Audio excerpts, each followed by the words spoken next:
Rev up your engines!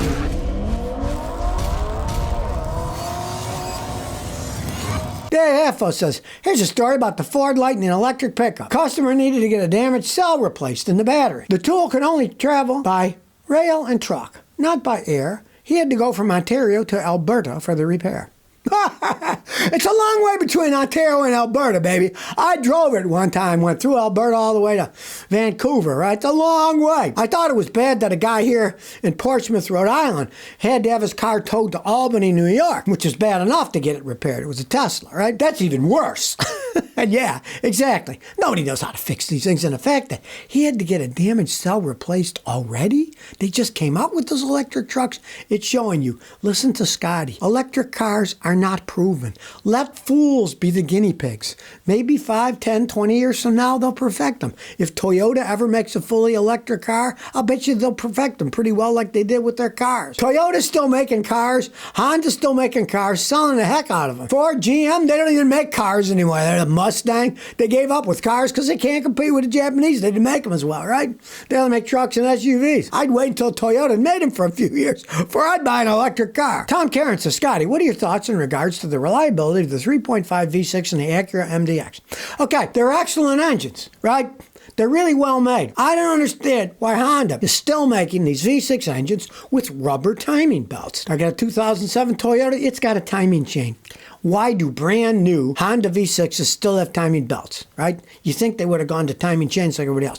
They're using an old technology and they obviously don't want to retool and have to rebuild the engines with timing chains, which cost more. It's a better design, of course, but they're still using those rubber timing belts. So every 100,000 miles, you got to pay somebody to replace them in the water pump, and that costs a lot of money. Where in the Toyotas, their timing chains, they just keep rolling and rolling and rolling. As long as you change the oil, because the engine oil is what lubricates the timing chain. Keep it clean, it can basically last forever. That's the one thing I got against them. They run good, they're good engines, but they're still using those blasted rubber timing belts. Douglas Song says, what are your thoughts on the new Toyota Corolla Cross? I was actually thinking about buying one. Now, I'm a cheapskate, right?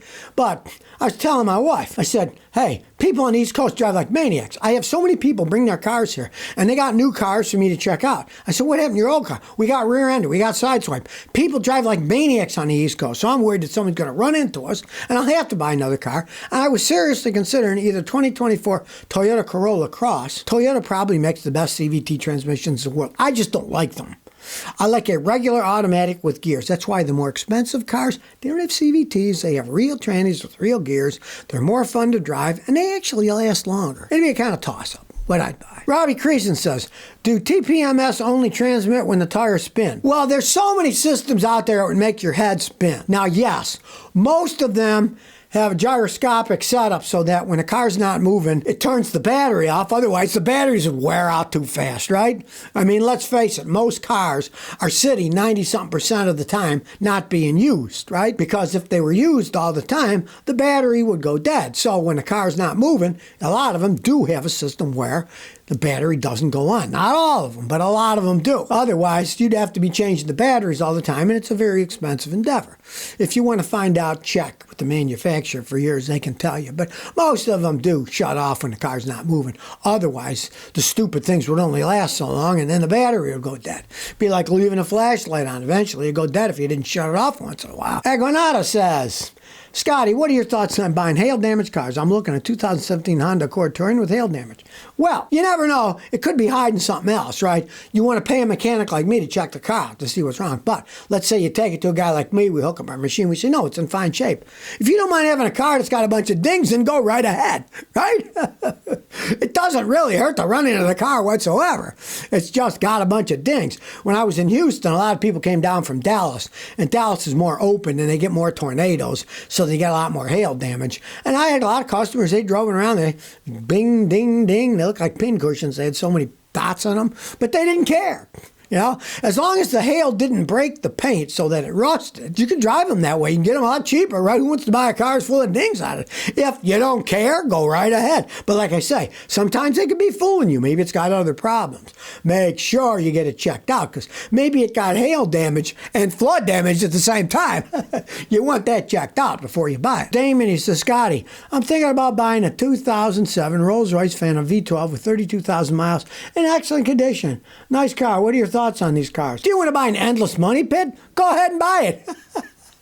You want to price repairs on those things. Realize Rolls-Royce is bought out by BMW, and even that thing you're talking about, it's got a V12 engine that was a German engine, a BMW engine. And they're good engines, nothing wrong with the engines, but the cars are endless money pits. Brake rotors will be like $900 a piece. Everything on that cars costs a fortune. I don't care if it's only 32,000 miles. They still make a bunch of them in England. The English don't make such great stuff. If you want to go lawn ornament, go right ahead. You got a car collection, add to your car collection. But if you want to drive that every day, you're insane. Dave Hafsel says, Scotty, if you got a brand new RAV4 tomorrow and want to keep it 20 or 30 years, what would you do? Ceramic coat, 3M film, undercoating, none of the above. I wouldn't do any of them. Toyota knows how to coat their vehicles. They use electrostatic paint, those things dipped in. They know what they're doing. They paint them pretty good. What I would do would be, I would just wax the car 4 times a year, every 3 months. Once a season, I would wax the car. Wax is good. The paint needs to remain flexible. The wax keeps it flexible. That's all you need to do is wash and wax it. Wash it when it's dirty and wax it once every 3 months. And that's all I would do. They're well made. Now, if you live up north with the salt and stuff, I would have a garage like I have here in Rhode Island, and I would get a power washer and I'd rinse it off all the time to keep the salt off of the frame. But luckily, I spend my winters in Tennessee, so I don't have to worry about it. They only use salt twice in the last 2 years, and after the salt, I just got my power washer with a Honda motor and just rinsed it all off, and voila, no rust. Russian name. So, Scotty, what's your opinion on JDM cars? Is it worth importing one to the U.S.? I'm thinking about importing a 1998 Toyota Mark II. Okay, here's the thing.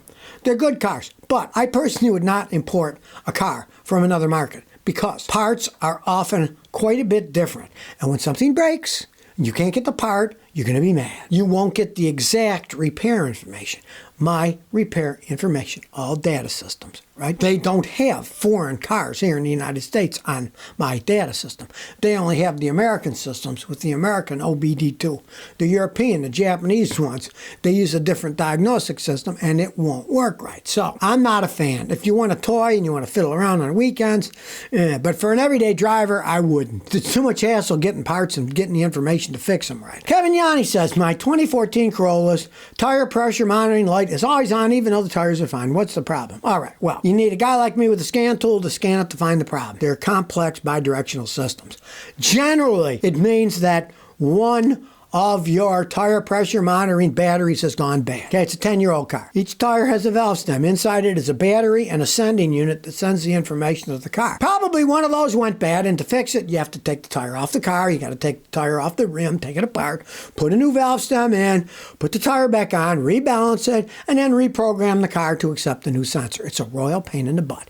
If you want to know what it is, find a guy like me to scan it. He can tell you what's wrong, tell you what it costs to fix it. Or get a $10 tire pressure gauge and just check it yourself. Monty D says, Scotty, my Acadia has a fuel smell a few minutes after I start it. No codes, new purge valve, and air filter. What could it be? The canister? Thanks.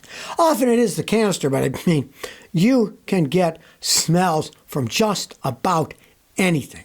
So the first thing you want to do is put some ultraviolet leak dye in a gas tank. They make special UV leak dye for gasoline. You pour it in, then drive it around. Then get some yellow sunglasses and a little UV light. A lot of times they'll sell you a kit with all the stuff. Look all around the fuel system, see if there's anything coming out. Fix the leak. You could have a leaky fuel injector, a leaky line, anything. Check that first. Now, if you don't see any leaks with the UV dye, that means you got a vapor leak. Now, the vapor leak you're not going to see because it's a vapor. It's not a liquid. And the vapor just floats out. The dye doesn't go floating out with it, right? Then you got to get a sniffer. They make sniffers for gasoline. I'm a mechanic. I got one. I can sniff around. But if you don't, really, you're better off paying a mechanic then, because we can find the smell with the sniffer. And unless you got a great nose where you can walk around smelling and see where the source is from, you really need a sniffer to find where the leak's coming from. John Allen says, Grandma accidentally put Mountain Dew in a radiator and it made the car run faster. Okay, I'm assuming this is a joke because let's say Grandma did put Mountain Dew in the radiator. Well, the main ingredient of Mountain Dew is water. And it's not going to hurt it all that much. But it's also acidic. Acid is not good for a cooling system. It would not make your car run faster, but in the long run, it could do some type of damage. But I'm assuming you're just making a joke that people drink Mountain Dew and they run faster. I even saw one program where they were giving a baby Mountain Dew with a bottle and the kid's teeth were all rotten. By the time he was 2 and they had to pull them all out. It was horrible. Don't feed Mountain Dew to your kids in a baby bottle, please. So if you never want to miss another one of my new car repair videos, remember to ring that bell.